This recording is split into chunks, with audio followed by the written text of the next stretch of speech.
Study from home या concept under आज आपण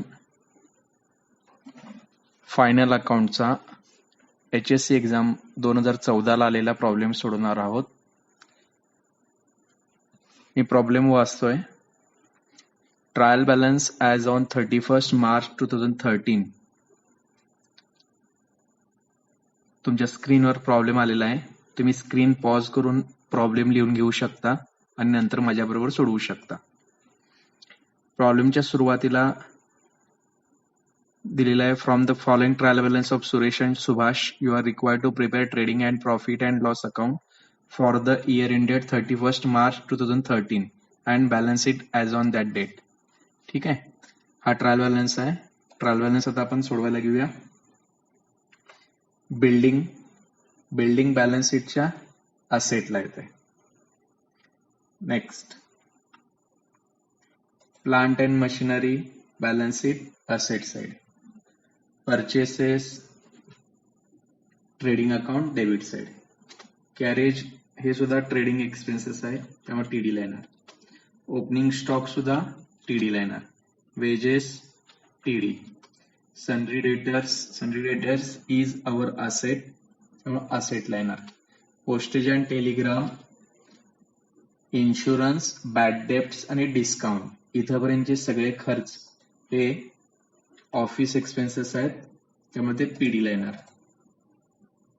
पोस्टेज, इन्शुरन्स, बॅड डेप्ट्स आणि डिस्काउंट. नेक्स्ट, ड्रॉइंग बॅलन्स शीटच्या लायबिलिटीला येईल. Suresh drawing, Subhash drawing. Salaries हा ऑफिस एक्सपेन्सेस आहे, तो प्रॉफिट लॉसच्या डेबिट साइडला जाईल. ट्रायल बॅलन्स आपला पोस्ट झालेला आहे. आता आपण येऊया ट्रायल बॅलन्सच्या क्रेडिट साइडला. Sales, TC, commission. ट्रायल बॅलन्सच्या क्रेडिटला कमिशन आलेलं आहे, त्यामुळे ते आपलं इन्कम आहे, त्यामुळे ते येईल पीसी ला. इथं डिस्काउंट डेबिट साइडला आला होता, त्यामुळे आपण पीडी लिहिलेलं आहे. कमिशन क्रेडिट साइडला आलेलं आहे, त्यामुळे आपण त्याला लिहिलेलं आहे पीसी. कॅपिटल बॅलन्स शीटच्या लायबिलिटी साइडला जाईल. Suresh capital, Subhash capital. Sundry creditors is our liability L. Bank loan liability L. Bank लोनला दिलेलं आहे टेकन ऑन 1 ऑक्टोबर 2012. याला म्हणायचं सेल्फ ऍडजस्टमेंट. ही ऍडजस्टमेंट आपण प्रॉब्लेम सोडवताना सोडणार आहोत. याचा अर्थ 8% रेट ऑफ इंटरेस्ट आपण बँक लोन 50,000 घेतलेला आहे बँकेकडून आणि त्याची डेट ऑफ लोन टेकन आहे 1 ऑक्टोबर 2012. आता ना adjustments. First adjustment, closing stock was valued at cost ₹55,000 while its market price was 60,000. Closing स्टॉकचे दोन इफेक्ट आहेत. ते म्हणजे पहिला effect TC, second effect asset. Trading अकाउंटच्या क्रेडिट साइडला दाखवणार आहे आपण आणि सेकंड बॅलन्स शीटच्या असेट साइडला दाखवणार आहे. आता क्लोजिंग स्टॉकच्या दोन फिगर्स दिलेले आहेत, एक 55,000 आहे आणि दुसरी 60,000 आहे. तर यातली आपण आपल्या उत्तरामध्ये कोणती नोंदवणार आहे? जी लहान किंमत आहे 55,000. Closing stock is always valued at cost or market price whichever is lower or whichever is less. त्यामुळे इथं आपण उत्तरामध्ये 55,000 रेकॉर्ड करणार आहे. नेक्स्ट ऍडजस्टमेंट, डेप्रिसिएशन ऍडजस्टमेंटचे दोन इफेक्ट आहेत. त्याचे दोन इफेक्ट असे आहेत, डेप्रिसिएशन बॅलन्स शीटच्या असेटमध्ये वजा करतोय आपण बॅलन्स शीट असेट मधून आणि त्याचा सेकंड इफेक्ट पीडीला, त्यामुळे त्याचा इफेक्ट येतोय ए मायनस पीडी. डेप्रिसिएशन आपण कशावर कॅल्क्युलेट करणार आहे? प्लांट अँड मशिनरी आणि बिल्डिंगवर. आपण ट्रायल बॅलन्स मध्ये येऊया. प्लांट अँड मशिनरी आणि नेक्स्ट आहे बिल्डिंग. याला दोन्हीला आपण हायलाइट करूया. तुम्ही त्याला टिक करा. इथं टिक करण्याऐवजी मी हे दोन अकाउंट हायलाइट केलेले आहेत. याचा अर्थ प्रॉब्लेम सोडवताना आपण बिल्डिंग खाली एक ओळ रिकामी सोडणार आहे, प्लांट खाली एक ओळ रिकामी सोडणार आहे. Next, insurance is paid for the year ended 30 September 2013. याचा अर्थ असा आहे, इन्शुरन्स हा 30 सप्टेंबर 2013 रोजी संपणाऱ्या वर्षाकरिता दिलेला आहे. फॉर द इयर एंडेड, एका वर्षासाठी दिलेला आहे. आता आपल्या ट्रायल बॅलन्सची डेट किती आहे 31 मार्च 2013. याचा अर्थ 31 मार्च 2013 पर्यंत इन्शुरन्स पेड करायला पाहिजे, पण इन्शुरन्स पेड केव्हापर्यंत केलेला आहे 30 सप्टेंबर म्हणजे 30/9/2013 पर्यंत पेड केलेला आहे. याचा earth from 31 March two 30 September हे महिने होतात 6 महिने, 6 मंथ्स. 6 मंथचा इन्शुरन्स आपण जादा दिलेला आहे. जादा याचा अर्थ प्रीपेड. त्यामुळे ही ऍडजस्टमेंट तयार होते प्रीपेड एक्सपेन्सेसची. ही ऍडजस्टमेंट तयार होते प्रीपेड एक्सपेन्सेस.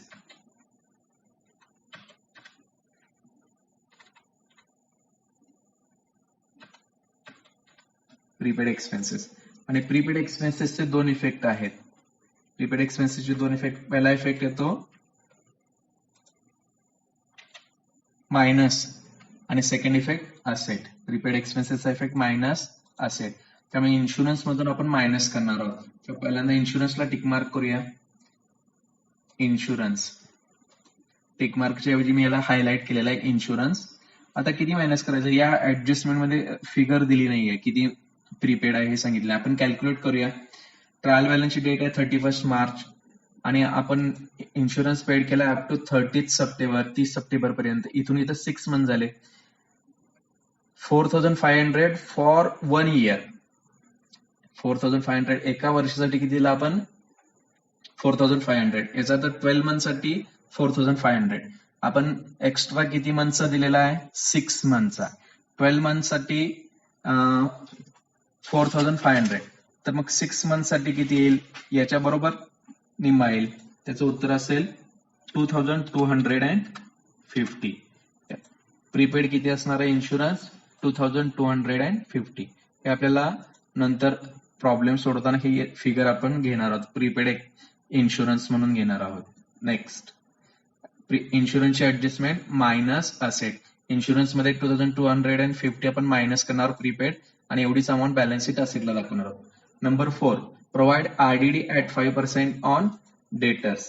आता आरडीडीची ऍडजस्टमेंट आपण 11वीला पण शिकलेलो आहोत. तीच ऍडजस्टमेंट आहे. त्याचे दोन इफेक्ट आहेत.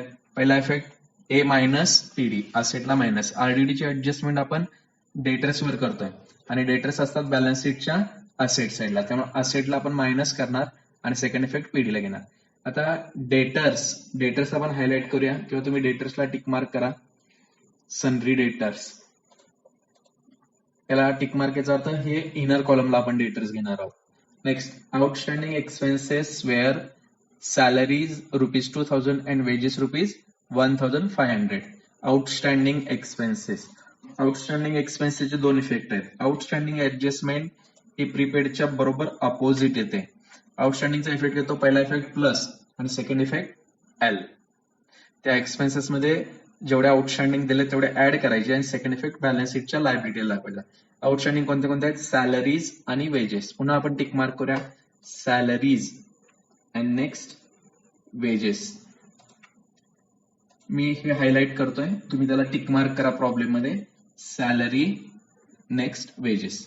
ठीक आहे. आता आपला ट्रायल बॅलन्स पूर्ण आपण वाचलेला आहे. आता आपण प्रॉब्लेम सोडवायला घेऊया. नेहमीप्रमाणे प्रॉब्लेम सोडवण्याच्या अगोदर एक फॉर्मॅट तयार करून घ्यायचं. मी तयार केलेला आहे in the books of Saurabh and Suresh. तुम्ही व्हिडिओ पॉज करा आणि याप्रमाणे एक फॉर्मॅट तयार करा. In the books of Suresh and Subhash trading profit and loss account for the year ended. To opening stock to purchase less RO by sales less RI by closing stock to GP carried down to bad debts plus new bad debts plus new RDD less old RDD by GP brought down.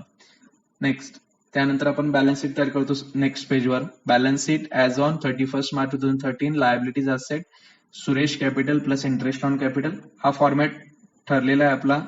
याच्यामध्ये काही adjustment नाही आलं. Interest on capital नाही आलं, drawing नाही आलं तर काही हरकत नाही. आपण इथं डॅश करतोय. याप्रमाणे तुम्ही बॅलन्स शीट तयार करा आणि मग आपण आता प्रॉब्लेम सोडवायला सुरुवात करूया. तुम्ही व्हिडिओ पॉज करून बॅलन्स शीट आणि ट्रेडिंग प्रॉफिट लॉस तयार केला असेल असं आपण गृहीत धरून आता आपण प्रॉब्लेम सोडवायला सुरुवात करतोय. ट्रायल बॅलन्सच्या डेबिटला येऊया. ट्रायल बॅलन्सच्या डेबिटला पहिला अकाउंट आहे आपला बिल्डिंग 2 lakhs. बिल्डिंग कुठे येणार बॅलन्स शीटच्या असेटला. आता आपण बॅलन्स शीटच्या असेटला येऊया. Building amount 2 lakhs. असेटला मांडूया बिल्डिंग 2 lakhs. आता बिल्डिंगला टिक मार्क आहे, त्यामुळे बिल्डिंग आपण इनर कॉलमला घेतलेली आहे आणि इथे एक ओळ आपण रिकामी सोडणार आहे. Next plant and machinery 60,000. Plant machinery पण कुठे येणार? बॅलन्स शीटच्या असेट साईडला. पुन्हा आपण बॅलन्स शीटच्या असेटला येऊया.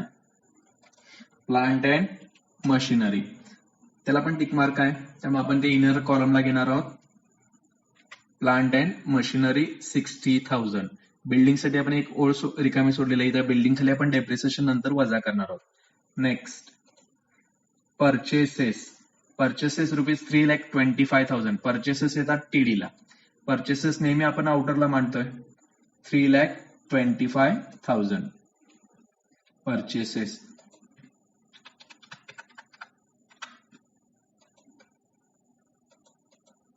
$3,25,000. नेक्स्ट कॅरेज पण टीडीला येत आहे. 3,500 टू कॅरेज. टीडीला कॅरेजला टिक मार्क नाही आहे, कॅरेज आउटर कॉलमला येईल. 3,500. कॅरेज किंवा कॅरेज इनवर्ड किंवा कॅरेज ऑन परचेस टीडीला येतं. कॅरेज आउटवर्ड किंवा कॅरेज ऑन सेल्स हे पीडीला येतं. या दोन्ही मधला फरक ट्रेडिंग अकाउंट डेबिट साईडला आणि प्रॉफिट लॉसच्या डेबिट साईडला. नेक्स्ट कॅरेज झाला. त्यानंतर येतो ओपनिंग स्टॉक. ओपनिंग स्टॉक येणार टीडीला. ओपनिंग स्टॉक नेहमी आउटर कॉलमला मांडायचा. 45,000. Opening stock 45,000. Next opening stock wages टीडीला. आता वेजेस हायलाइट आहे तुमच्याकडे वहीमध्ये, त्याला टिक मार्क झाले असेल. याचा अर्थ वेजेस आपण इनर कॉलमला मांडणार आहे. 17,500 टू वेजेस.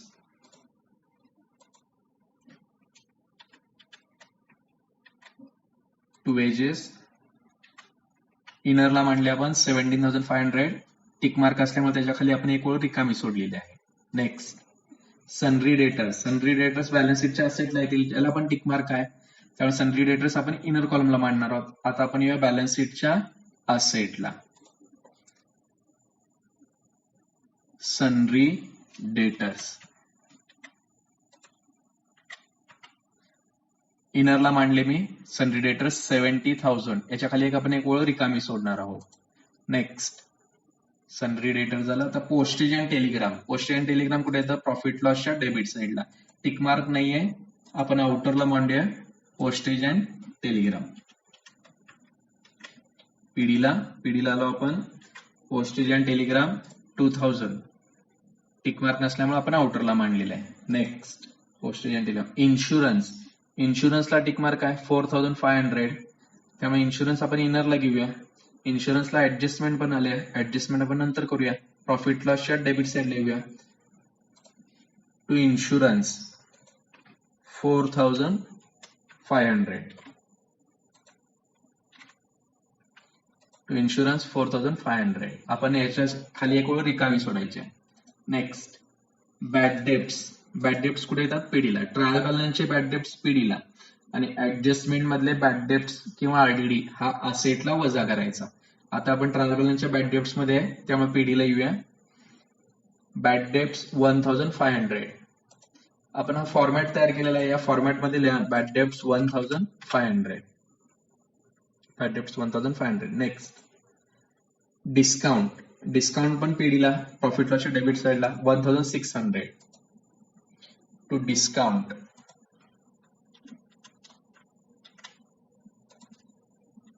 1,600.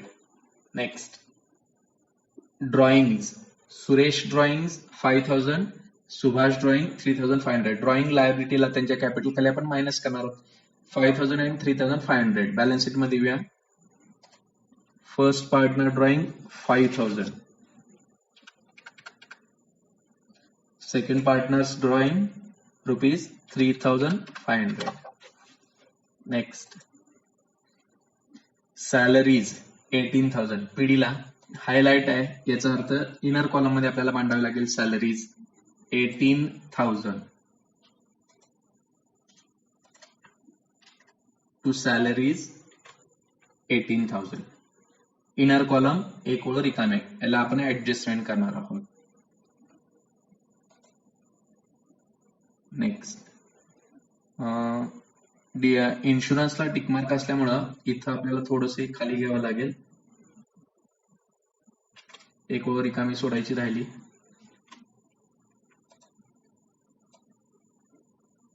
त्यामुळे हे आपण थोडस खाली घेतोय. डिस्काउंट सॅलरीजला आपण वसूललेले, इन्शुरन्सला आपण ऍडजस्टमेंट करणार आहोत.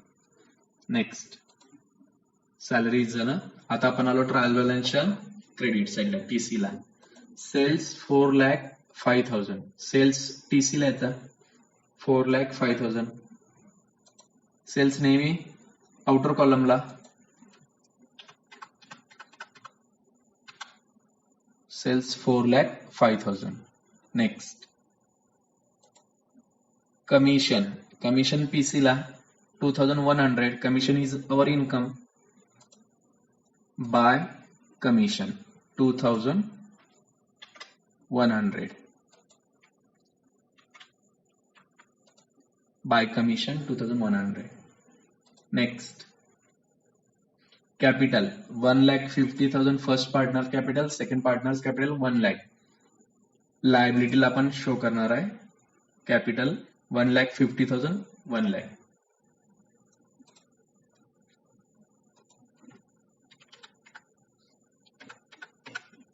Second partners 1 lakh.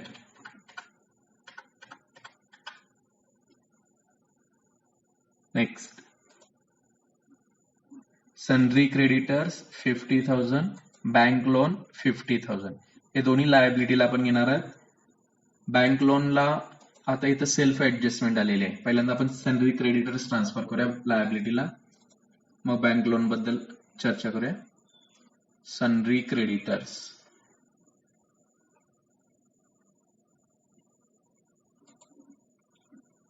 50,000.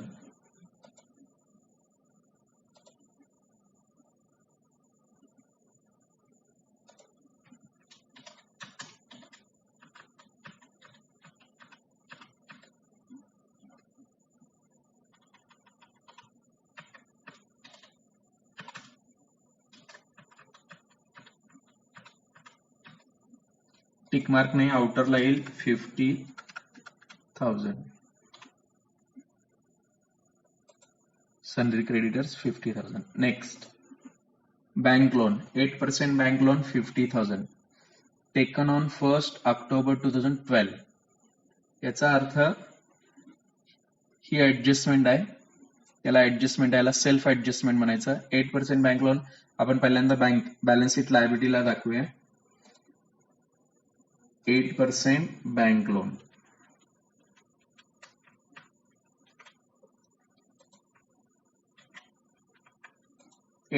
Bank loan 50,000 मी आता केलेला आहे. 8% बँक लोन.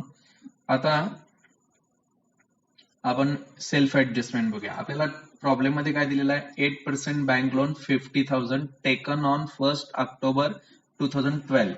याचा अर्थ आपण बँकेकडून 50,000 रुपये लोन घेतलेला आहे. रेट ऑफ इंटरेस्ट आहे 8% आणि ते टेकन केलेली डेट आहे 1 October.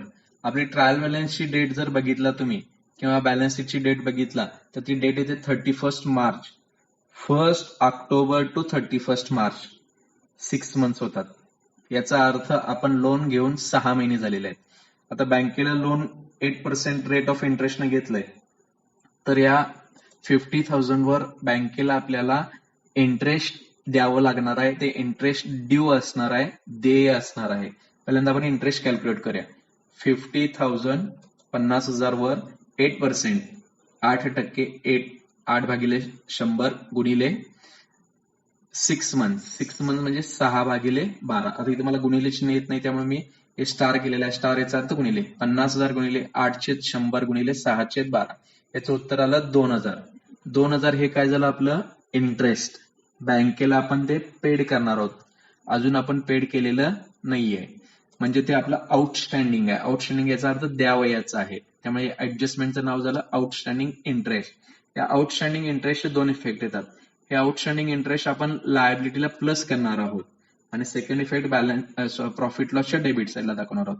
प्रॉफिट लॉसच्या डेबिट साईडला का, कारण हा आपला एक्सपेन्सेस आहे. चला इंटरेस्ट आपण ऍड करूया लायबिलिटीला. ऍड आउटस्टँडिंग इंटरेस्ट 2000, टोटल येईल आउटरला 52,000. याचा हा झाला पहिला इफेक्ट लायबिलिटीला प्लस. आता सेकंड इफेक्ट कुठे याचा पीडीला. पीडीला लिहा आउटस्टँडिंग इंटरेस्ट किंवा to interest on loan.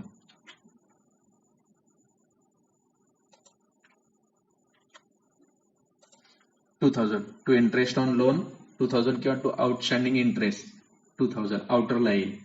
Next पुन्हा आपण ट्रायल बॅलन्स मध्ये आलो. ट्रायल बॅलन्स आपला सर्व पोस्ट झालेला आहे. आता ऍडजस्टमेंट मध्ये येऊया. Adjustment number 1 closing stock. Closing स्टॉकचे दोन फिगर्स दिलेत. मगाशी सांगितलं क्लोजिंग स्टॉकचे दोन इफेक्ट. पहिला effect TC, second effect balance sheet asset साइडला. यामधली कोणती रक्कम घ्यायची ठरलेली आहे विच एव्हर इज लोअर. या दोन किमती दिल्या तर यातली लहान रक्कम. आपण क्लोजिंग स्टॉकची 55,000 रक्कम आपल्या उत्तरामध्ये रेकॉर्ड करणार आहोत. क्लोजिंग स्टॉक टीसीला 55,000 ऑलरेडी आपण लिहिलेलं आहे. फक्त आउटरला रक्कम मांडा 55,000. आणि सेकंड इफेक्ट येतो क्लोजिंग स्टॉकचा बॅलन्स शीटच्या असेटला. असेटला लिहा क्लोजिंग स्टॉक. प्लांटला टिक मार्क आहे त्यामुळं प्लांटवर आपल्याला इथं डेप्रिसिएशन वजा करावं लागणार आहे. त्यामुळे मी डेटर्स थोडे खाली मांडून घेतोय. त्यानंतर आता closing stock. Closing stock amount आहे 55,000 आउटरला मांडले. Closing stock 55,000. Next second adjustment closing stock झालं. Depreciate plant 10%, building 5%. डेप्रिसिएशनचा इफेक्ट ए मायनस पीडी. प्लांटवर 10% आणि बिल्डिंगवर 5%. असेटला मायनस करूया. असेटला या प्लांटवर डेप्रिसिएशन 10%. प्लांटच्या खाली लिहा लेस डेप्रिसिएशन 10%. 10% कॅल्क्युलेट करायला खूप सोपं आहे. 60,000 वर आपण 10% कॅल्क्युलेट करणार आहे. 60,000 मधून एक झिरो गेला पहिले 6,000. 60,000 मायनस 6,000 आउटरला 54,000. Next plant. आता बिल्डिंग वर डेप्रिसिएशन किती सांगितलेलं आहे 5%. बिल्डिंगच्या खाली लिहा लेस डेप्रिसिएशन 5%. पहिल्यांदा 10% कॅल्क्युलेट करूया. 2 लाखावर 10%, 20,000.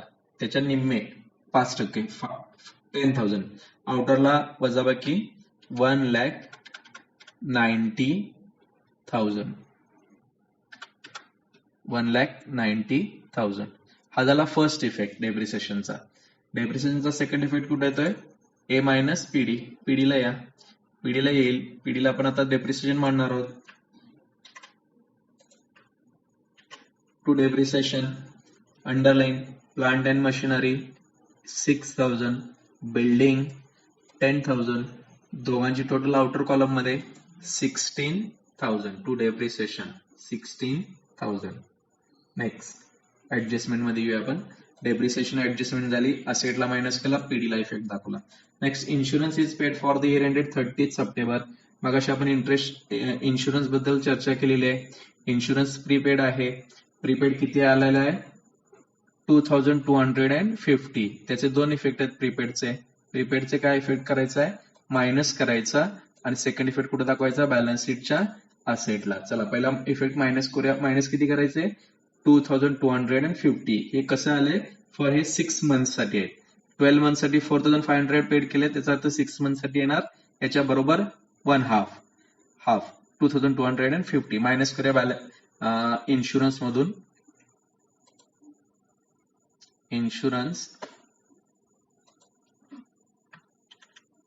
मायनस प्रीपेड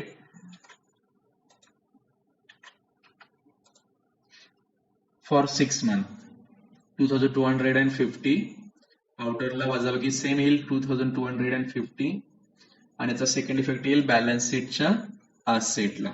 बॅलन्स शीटच्या असेटला आपण लिहिणार आहोत prepaid insurance. Prepaid insurance 2,250. prepaid insurance. Next, provide RDD at 5% on debtors. A minus PD. असेटला मायनस करायचं. कशामध्ये मायनस करायचं? डेटर्सला. बॅलन्स शीट असेटला या डेटर्स. डेटर्सच्या खाली लिहा लेस RDD. इथं लिहिताना आपण एक लिहायचं वर्ड ऍड करायचा. कोणता? लेस न्यू RDD. लेस न्यू RDD.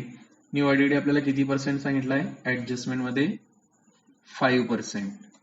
लेस न्यू RDD 5%.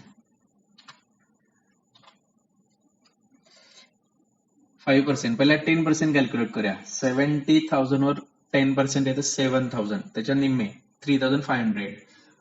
70,000 मायनस 3,500 आउटरला 66,500. हा झाला फर्स्ट इफेक्ट. सेकंड इफेक्ट पीडीला 3,500 न्यू RDD. New RDD 3,500. आता हे आपण लगेच कंप्लीट करूया इथंच. To bad debts 1,500. New bad debts आलेले नाही आहेत प्रॉब्लेम मध्ये. डॅश याची टोटल येईल 5,000 less old RDD. Less old RDD 0 आलेला नाही. आउटरला वजाबाकी येईल 5,000. To bad debts plus new bad debts plus new RDD less old RDD आउटरला 5,000. नेक्स्ट RDD झाला आता आपला. Last adjustment outstanding expenses. Salaries 2,000 and wages 1,500. आउटस्टँडिंगचा इफेक्ट आहे प्लस आणि एल. त्या रिस्पेक्टिव्ह एक्सपेन्सेस मध्ये आपण ऍड करणार आहोत. पहिल्यांदा ऍड करूया सॅलरी मध्ये. सॅलरी मध्ये 2,000. सॅलरी. सॅलरी कुठे आहे? प्रॉफिट लॉसच्या डेबिट साईडला. सॅलरी मध्ये ऍड करा plus outstanding 2,000. Total outer column मध्ये 20,000. आणि सेकंड आउटस्टँडिंग एक्सपेन्सेस कोणते? वेजेस 1,500. वेजेस असतात ट्रायल बॅलन्सच्या डेबिट साईडला. वेजेस मध्ये पण ऍड करा plus outstanding. Plus outstanding 1,500. Total आउटरला येईल 19,000. आता आपण दोन आउटस्टँडिंग एक्सपेन्सेस केले बघा. वेजेस येतात 1,500 आणि सॅलरी येते 2,000. आउटस्टँडिंगचा सेकंड इफेक्ट येतो बॅलन्स शीटच्या लायबिलिटीला. बॅलन्स शीटच्या लायबिलिटीला लिहा आउटस्टँडिंग एक्सपेन्सेस. Outstanding expenses. कोणते कोणते आउटस्टँडिंग एक्सपेन्सेस आहेत? एक आहे सॅलरी 2,000, वेजेस 1,500 आणि नेक्स्ट त्याची टोटल आउटर कॉलमला येईल. आउटर कॉलमला त्याची टोटल येईल 3,500. आउटर कॉलमला त्याची टोटल मांडली आपण 3,500. नेक्स्ट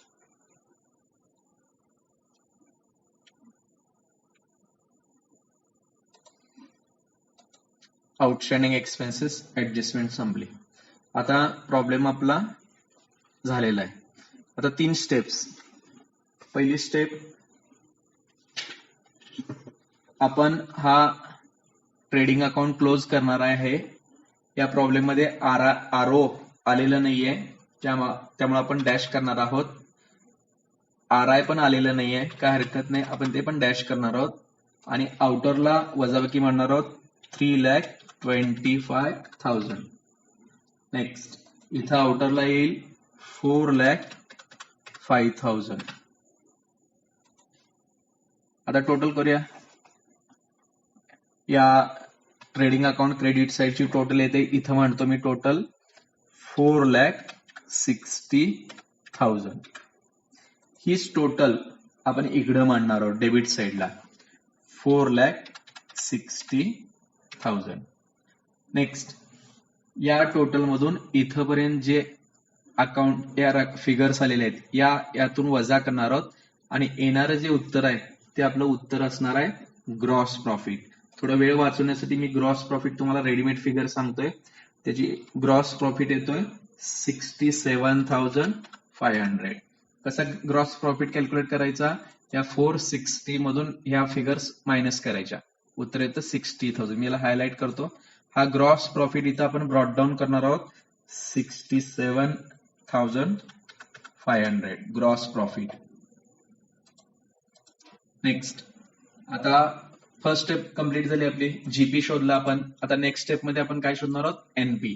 तुम्ही व्हिडिओ पॉज करून इथे लिहून घेऊ शकता. To NP transfer to capital account.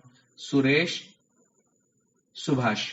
Problem मध्ये हा एनपी या दोन पार्टनर्सना कसा डिस्ट्रीब्यूट करायचा हे दिलेलं नाहीये. जर दिलं नसेल तर आपण दोघांना इक्वल डिस्ट्रीब्यूट करतोय.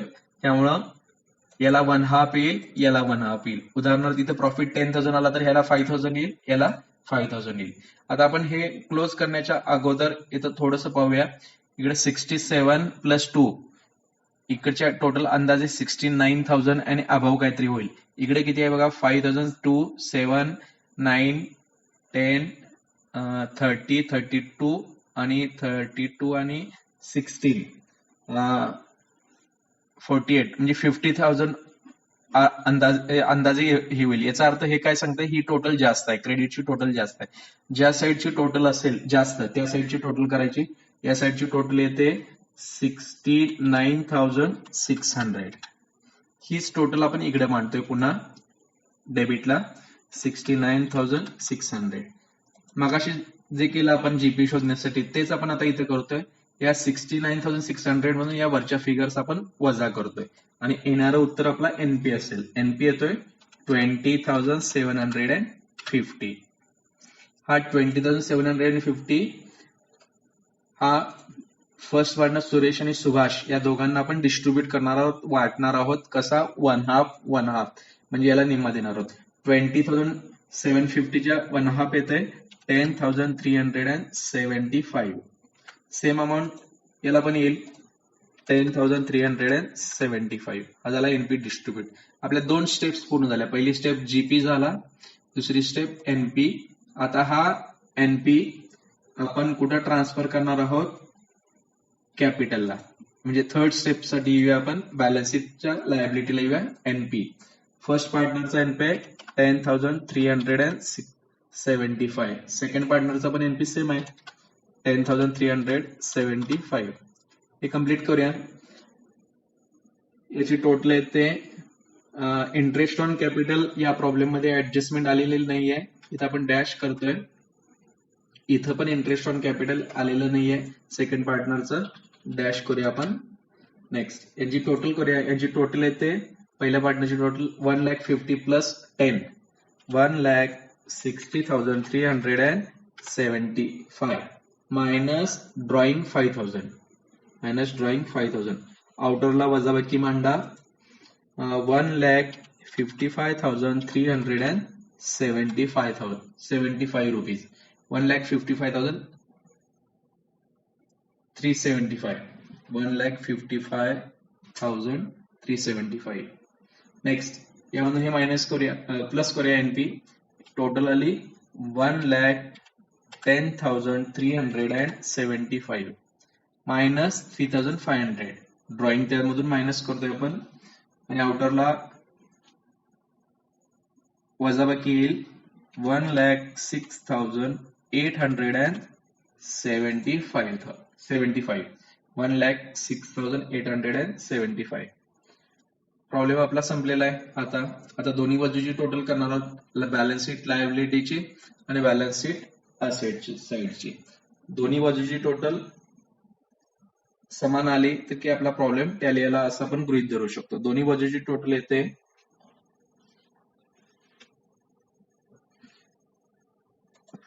मी टोटल केलेली आहे, इथे मांडतो मी 3,67,750. 3,67,750. अशा प्रकारे इथं आपला हा प्रॉब्लेम टॅली आलेला आहे. हा प्रॉब्लेम आहे फेब्रुवारी 2014 ला बोर्डाला आलेला. त्याच्यामध्ये ट्रेडिंग प्रॉफिट लॉस आपण तयार केला आणि बॅलन्स शीट तयार केलेली आहे. तुम्ही व्हिडिओ पॉज करून हा प्रॉब्लेम पुन्हा सोडवू शकता. तुम्ही पुन्हा व्हिडिओ न पाहता हा प्रॉब्लेम सोडवण्याचा प्रयत्न करा.